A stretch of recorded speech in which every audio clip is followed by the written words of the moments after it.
Hey everybody, BDF44 here again to talk trade news with you.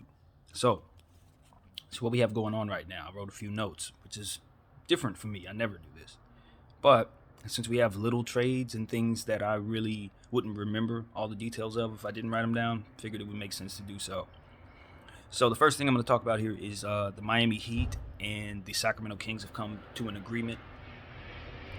The Heat are going to send Mo Harkless and Chris Silva to let's see, they're going to be going to the Sacramento Kings from the Heat, and the Heat will be receiving Bielitsa, a power forward shooter.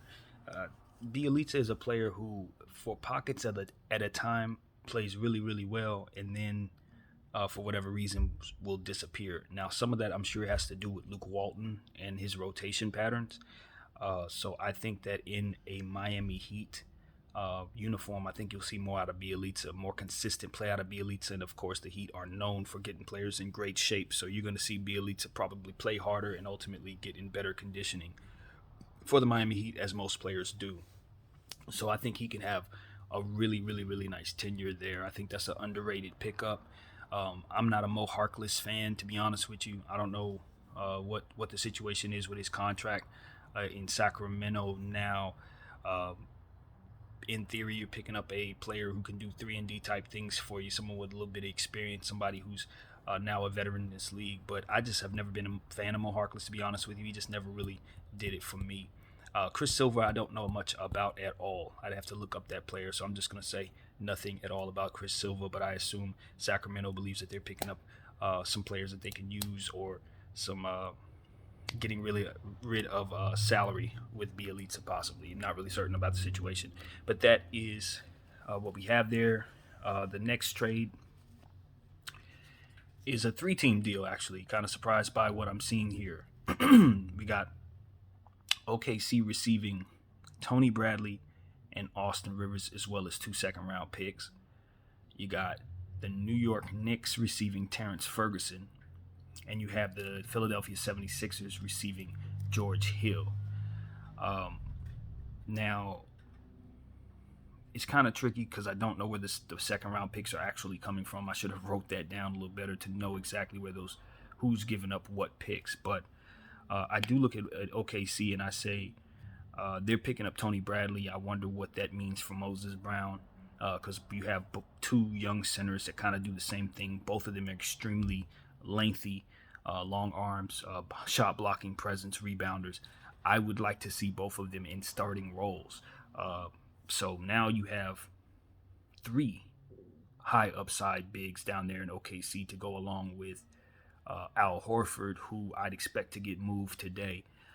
So you take a look at OKC and say they have a lot of nice young players. They got some bigs.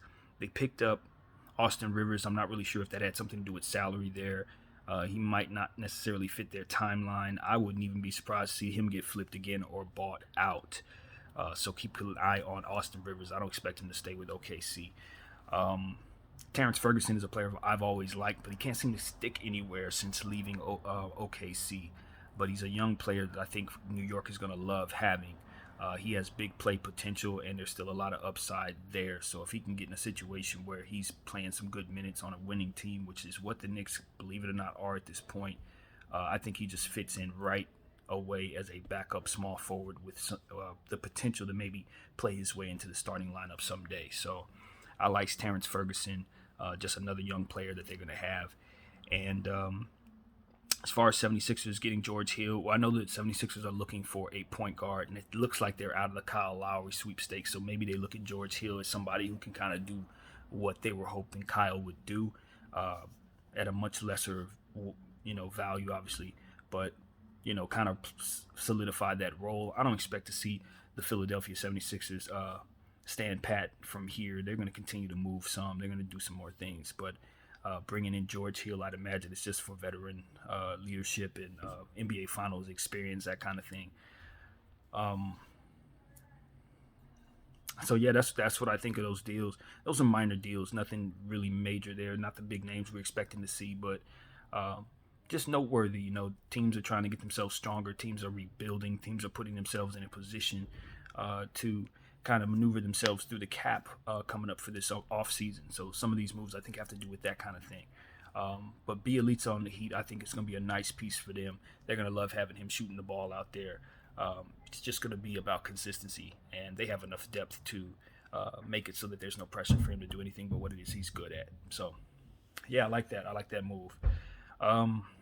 So that's what I got. Yeah, I'm going to continue to keep this up, obviously. Thank you guys for watching me. My name is BDF44, and I'm out. Peace.